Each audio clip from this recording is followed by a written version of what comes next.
Hey, my name is Kyle Ingersoll. I've been practicing astrophotography seriously for about 5 years now. I am a firm believer of if something is worth doing, it's worth doing right.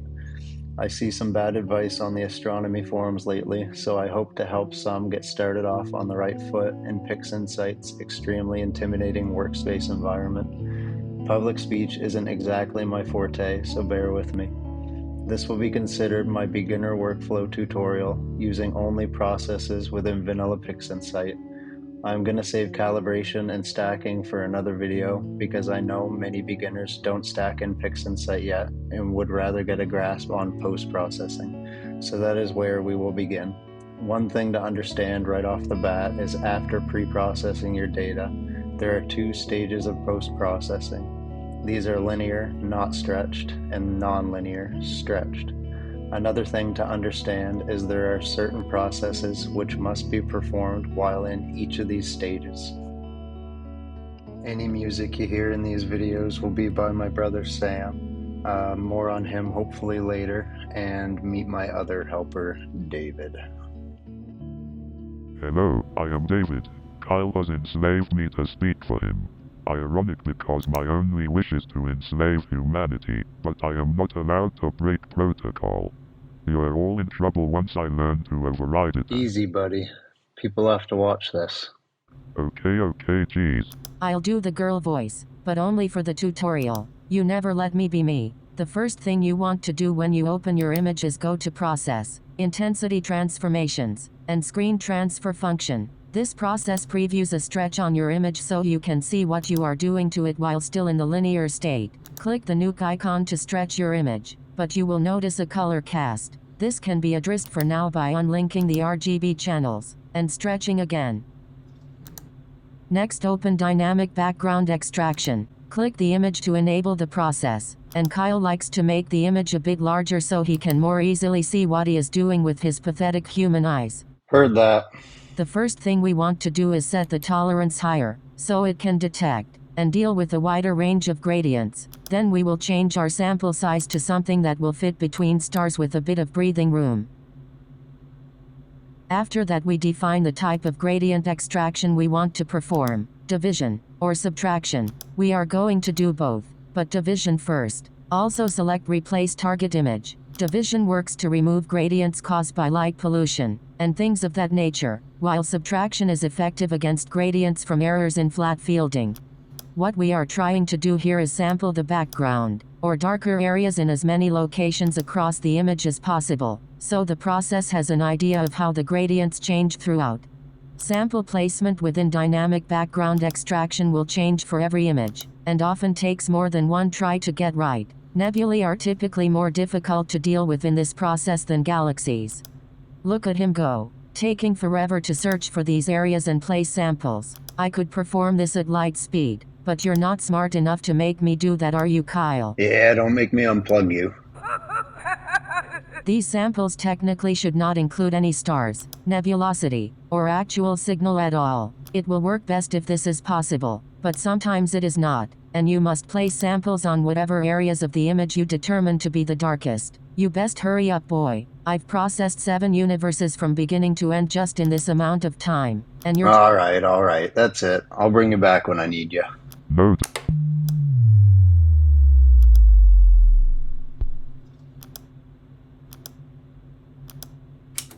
Welcome. Guess who's back? Ugh. Back again. Please stop. David's back. Hydrogen. Are you serious right now? Probably not. So now that nightmare is finally over with, we create a process icon by dragging the triangle off of DBE and onto the workspace, and rename it. This is in case we want to change the sample placement or settings if it didn't work well. You can double-click the icon and return the process to this state. Next, click the check mark. This applies the extraction and generates an image representing the gradients that were removed. You can stretch it to see and close it if you want. It can help to recognize if the extraction worked properly or not. Next, link the channels on Screen Transfer function back up and stretch once more. As you can see, it removed the green cast as well. We still need to change the extraction type to subtraction, and apply that too. Again, it will produce an image containing the removed gradients. Close it, and that is all for dynamic background extraction. Next in the workflow will be color calibration. There are better processes for this, but they are more complicated. Where this is a beginner video, we will focus on something reliable and easy, that doesn't negatively impact your image. Titled simply, Color Calibration. We need to first click the Create New Preview icon, and drag a box over most of the image, making sure to leave out edge artifacts. This preview will allow color calibration to look at only this part of the image to determine the white balance. Enable Region of Interest, and select it from Preview. Now we will make another small preview containing only background information, to be used in the background reference section. Same idea, enable Region of Interest, and select the preview under From Preview.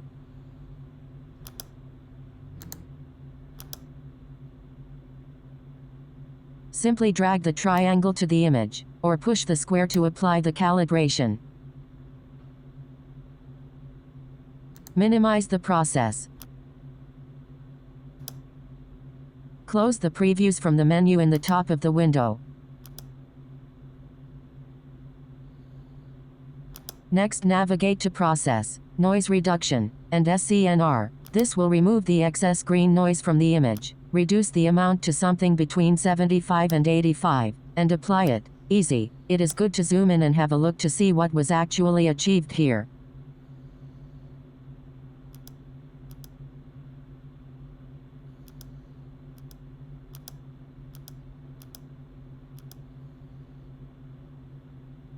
Minimize the process.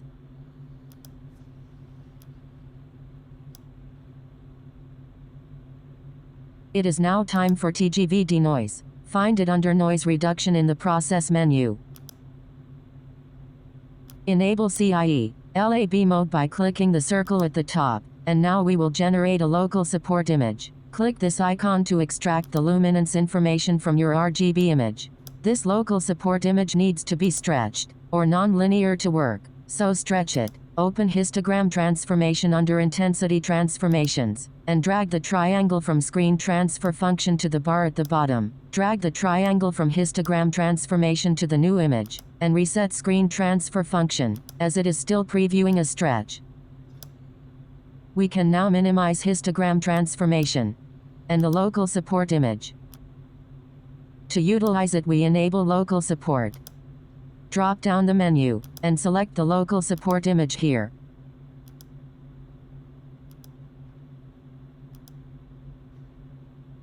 Now we need to create another small preview containing background information. Then navigate to Process, Image Inspection, and open the process called Statistics. You need to make sure Normalized Real is selected in this drop-down, and that standard deviation is enabled under the wrench menu here. Next, find the preview in the drop-down at the top, and select it. We are after the information across from the abbreviated standard deviation. First we will enter the numbers at the end into TGVDenoise here, as an exponent. Do this for both lightness and chrominance. The number 17, derived from the first two numbers in standard deviation, will be inserted exactly here, as the value relating to edge protection. Do this for both lightness and chrominance. Next, we will change the exponent corresponding to strength from 0 to -1, again for both lightness and chrominance. Now, we create another preview, but this time for another purpose. To literally preview the changes TGVDenoise will make to the image without affecting the original. There is no need to undo here. You can simply drop the process onto the preview like this over and over to see what is changing. It is best to preview an area with both signal and background for this purpose. This result appears to be overly smoothed and splotchy, but what we can do is adjust the slider beside strength to a lower value. Again under both lightness and chrominance. If we then reapply to the preview, we can observe the change with lowered settings.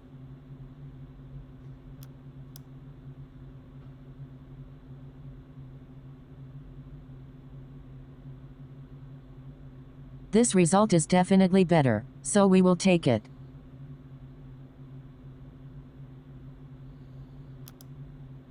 Close the previews. Minimize statistics. And apply TGVDenoise to the original image. Nah, nah, nah, nah, nah, nah, nah. Nah, nah, nah. Nah, nah, nah, nah. Kyle's created a monster, cause nobody wants to see monsters no more, they want David. I'm top data, if you want. David. This is what I'll give ya. A little bit of speed mixed with some processors. Some overclock to kickstart my shit. It's done. Rude. So now we zoom in to make sure all is right with the actual application of TGVDenoise. Undo, and redo the process a few times to inspect the changes. Kyle is pleased with this result. Unlike my parody, which was completely disregarded. Treat the process window as Kyle did my esteem, and minimize that bitch. Remember, at this point the main image is still in the linear stage.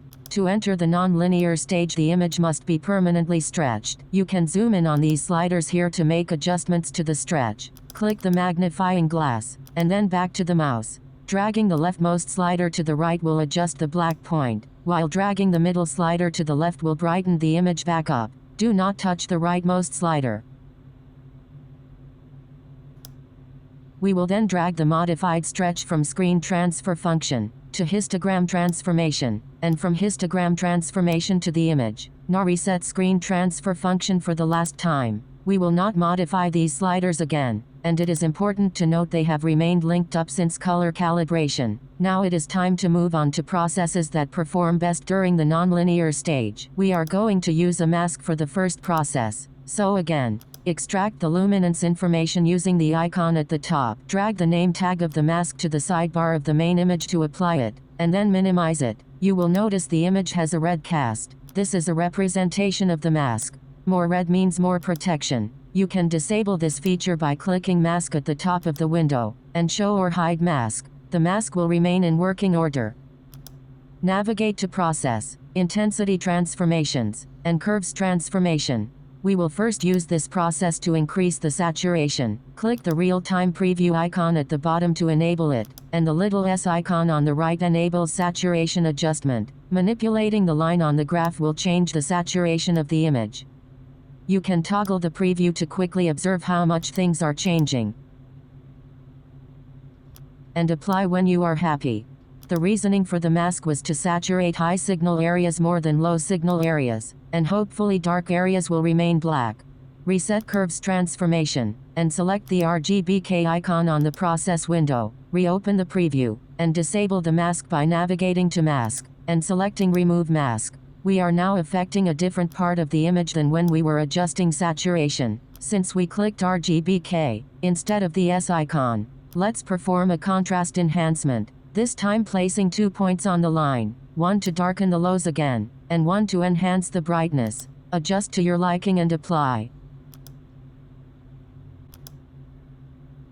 The last major change we will make will be a quick star reduction trick. Again we need a mask. This time to acquire it we will navigate to Process, Mask Generation, and Star Mask. Default values are all that are needed here, so just apply Star Mask to your image. This will generate a star mask.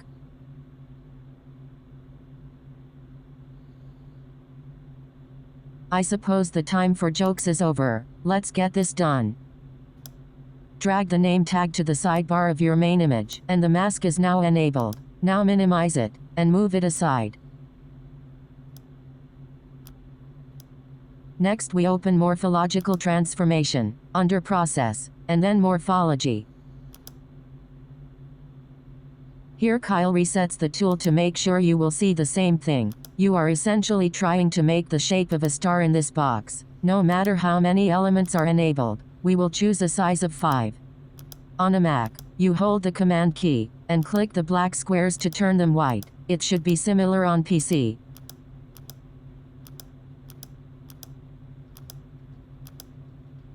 Once you are done, simply reduce the amount to something around 0.7.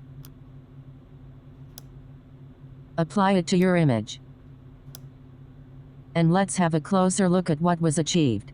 Using more elements will affect larger stars. But you must still make elements in the box look like as round of a star as possible. Pretend they are pixels. This technique gives the object a bit of breathing room, especially when it is located in a dense field of stars. We are now nearing the finishing point. Remove the mask, and it is time to look over the image while representing it pixel for pixel. Zoom in until, at the top of your image, in the blue bar it says 1:1 after RGB. This ratio of 1:1 means each pixel in your image is being represented with 1 pixel on your screen. You will notice it changes as you zoom in and out. It's that simple. It is good practice to inspect at this ratio to see if your image looks good at its truest representation. We are actually going to make one more adjustment to the overall contrast of the image, again through screen transfer function and histogram transformation. You may not end up needing to do this. If you managed to get yours to a point you want to retain before now, Kyle just wanted to show you this is okay to do if you feel like you need to. There are many more methods of stretching, which we hope to cover in future videos. It is the same idea as the initial stretch, and it is just fine to do it more than once. Again, same as anything, don't get carried away. If you have done something right, no one will know you've done anything at all. Remember to always reset screen transfer function, after using in tandem with histogram transformation. One more look, and all seems good. I will give Kyle only one compliment, ever. That is some clean data. But you still suck. Let's quickly crop out the edge artifacts. Navigate to Process, Geometry, and Dynamic Crop. Then drag a box across the image.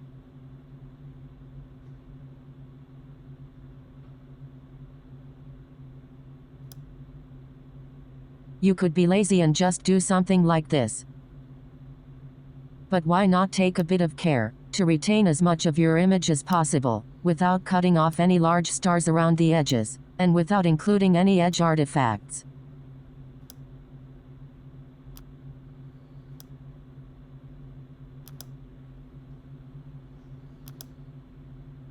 Isn't that nice? If you wanted to now take this image and share it online, you would create a JPEG file, but first it is good practice to assign an ICC profile. To do this, navigate to Process, Color Management, and assign ICC profile.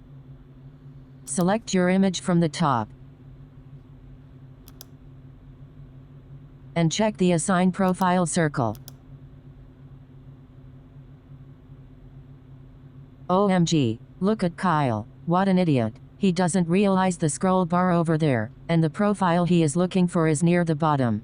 Regardless, he is looking for the profile called sRGB. It is web safe and widely recognized. It is just fine for this purpose. Once you locate it, drop it onto your image, and you are done.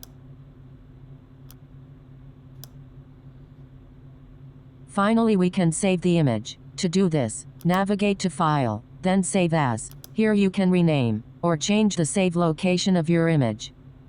You also select the format of which you wish to save. Here, again, for the purpose of sharing online, in most cases we want JPEG. Click Save, and OK through the menus.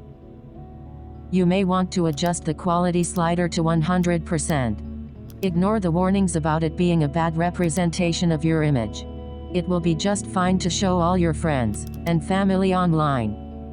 We hope some find this tutorial useful. Thank you all for watching. Hey Kyle, Yes, David? let me out. No can do, buddy.